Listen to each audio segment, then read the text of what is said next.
Hello बच्चा party, welcome back. आ गए हैं फिर से बायोमोलिक्यूल्स के एनसीईआरटी की क्वेश्चन सॉल्विंग सीरीज, जिसमें हम आज सॉल्व करने वाले हैं question number 3।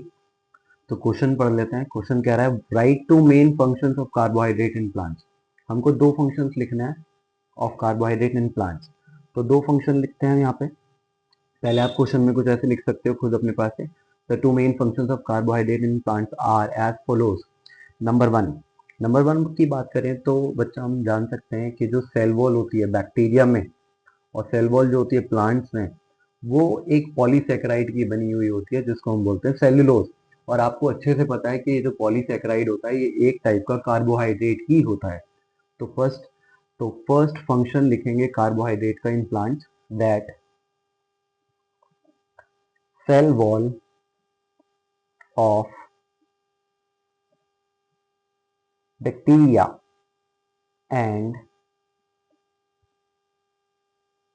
plants is made up of a polysaccharide that is cellulose। तो फर्स्ट पॉइंट यानी कि फर्स्ट फंक्शन मिल गया कार्बोहाइड्रेट का। दूसरे फंक्शन की बात करें तो हम कह सकते हैं कि जो हमारा प्लांट फूड स्टोर करता है in the form of starch, वो स्टोरेज मॉलिक्यूल्स भी कार्बोहाइड्रेट्स के बने हुए होते हैं। तो हम कह सकते हैं that they are used as storage molecules as starch in plants. और लिख भी सकते हैं यहाँ पे they are used as storage molecules as starch in plants, right. तो ये हमारे हो गए दो फंक्शन। और फंक्शन की बात करें तो हम यह भी कह सकते हैं कि कार्बोहाइड्रेट्स जो हैं वो प्राइमरी एनर्जी सोर्स होते हैं प्लांट के लिए। मीनिंग कार्बोहाइड्रेट्स प्लांट्स को एनर्जी प्रोवाइड करते हैं जो कि उनको हेल्प करते हैं in the growth, in reproduction and in various metabolic processes. एक और लिख देते हैं extra, that carbohydrates are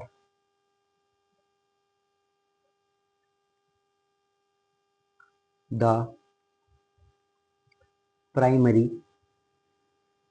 energy source for plants, which help them to grow, reproduce, and in various metabolic process. PROCESS. So this is the answer for question number 1. Question number 2 पे बात कर रहे हैं। क्वेश्चन नंबर 4 कह रहा है, next question sorry, classify the following into monosaccharides and disaccharides. देखिए क्या रखा है, ribose, 2 deoxyribose, maltose, galactose, fructose and lactose. तो बेसिकली हमें इन सबको क्लासिफाई करना है on the basis of monosaccharide and disaccharide. ये दोनों ही कार्बोहाइड्रेट्स हैं। मोनो का मीनिंग होता है सिंगल, सेकेराइड का मीनिंग होता है sweet unit. Saccharide in the sense आप कार्बोहाइड्रेट को भी बोल सकते हो। यहाँ पे डाई का मीनिंग होता है 2 और सेकेराइड का मीनिंग अगेन 2 यूनिट्स। ऐसा मोनोसेकेराइड जो सिंगल यूनिट कंटेन करता है उसको हम बोलते हैं मोनोसेकेराइड। ऐसा कार्बोहाइड्रेट जो 2 यूनिट्स कंटेन करता है उसको बोलते हैं डाइसेकेराइड। तो क्लासिफाई करते हैं, इधर हम लिखेंगे मोनोसेकेराइड और दूसरी साइड हम लिखेंगे डाइसेकेराइड। पहले ऑप्शन की बात करें तो पहला है हमारे पास ribose, which is a monosaccharide. तो इसको डालेंगे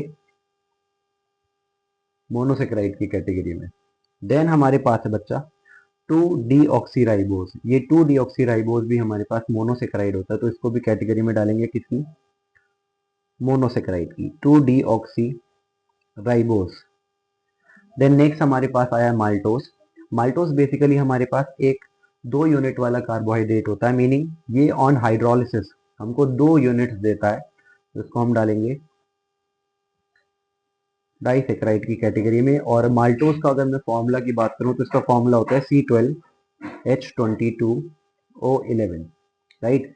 नेक्स्ट बात करें गैलेक्टोज की, तो गैलेक्टोज भी हमारे पास एक मोनोसेक्राइड है, राइट। बात करें हम फ्रुक्टोज की, तो फ्रुक्टोज भी हमारा मोनोसेक्राइड होता है, राइट। बात करें लैक्टोज की, तो लैक्टोज भी ऑन हाइड्रोलिसिस 2 यूनिट्स देता है ऑफ मोनोसेक्राइड। तो इसका फॉर्मूला भी C12H22O11 होता है। ये दोनों